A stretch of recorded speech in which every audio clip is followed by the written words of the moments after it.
What nobody tells you about river cruising.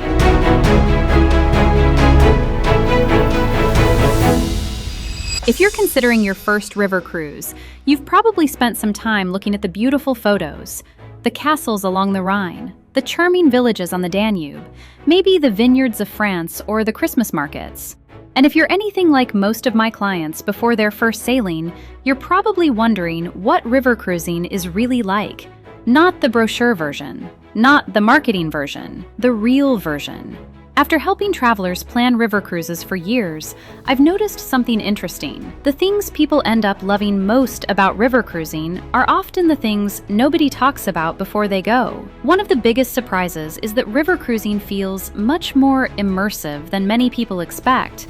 Before their first cruise, most travelers focus on the ship. Which cabin should I choose? Which deck should I book?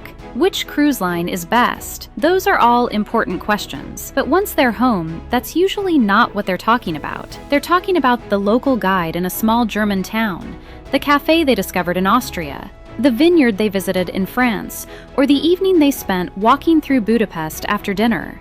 The ship becomes part of the experience, but it's rarely the star of the show. The destinations are. And I think that's one of the reasons so many travelers become repeat river cruisers. Another thing that surprises people is how easy the entire experience feels. Think about a typical European vacation.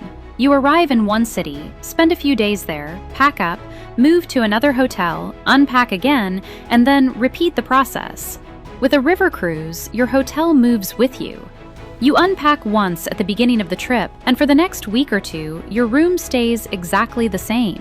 Meanwhile, the scenery outside your window changes every day. It sounds simple, but it's one of those things you don't fully appreciate until you've experienced it yourself. And speaking of surprises, river cruising is often much more active than people expect. I occasionally hear someone say, "I'm worried I'll be bored." I've never actually had a client come home and tell me they were bored on a river cruise.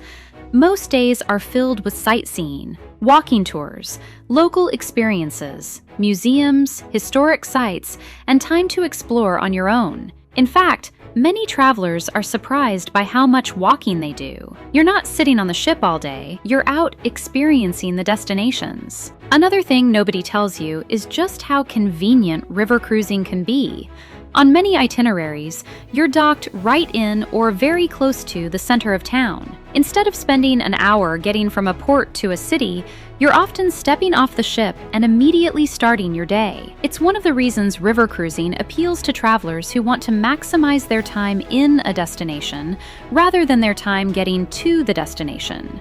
And then there's something that I think surprises almost everyone. River cruising has a way of slowing you down, in a good way. We live in a world where travel often becomes a checklist. See this, photograph that, move on to the next thing. River cruising tends to be different. You spend more time in fewer places. You notice more. You learn more. You connect more deeply with the destinations you're visiting.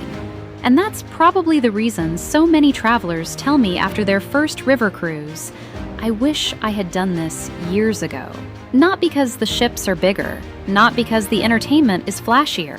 Actually, quite the opposite. It's because the experience feels more personal, more relaxed, and more connected to the places you're traveling to see.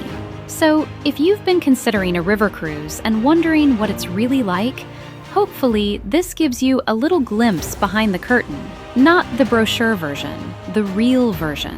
And in my experience, that's the version people end up loving the most. Thank you so much for watching. If you've taken a river cruise before, I'd love to hear what surprised you most about the experience. And if you're still trying to decide which river might be the right fit for you, feel free to reach out. You can email me at info@sevenheaventravel.com. or visit sevenheaventravel.com for more information. And if you're enjoying this series, make sure to subscribe. I'll be sharing more videos to help you understand river cruising and plan the trip that's right for you. I'm Lena with Seven Heaven Travel, and I'll see you in the next episode.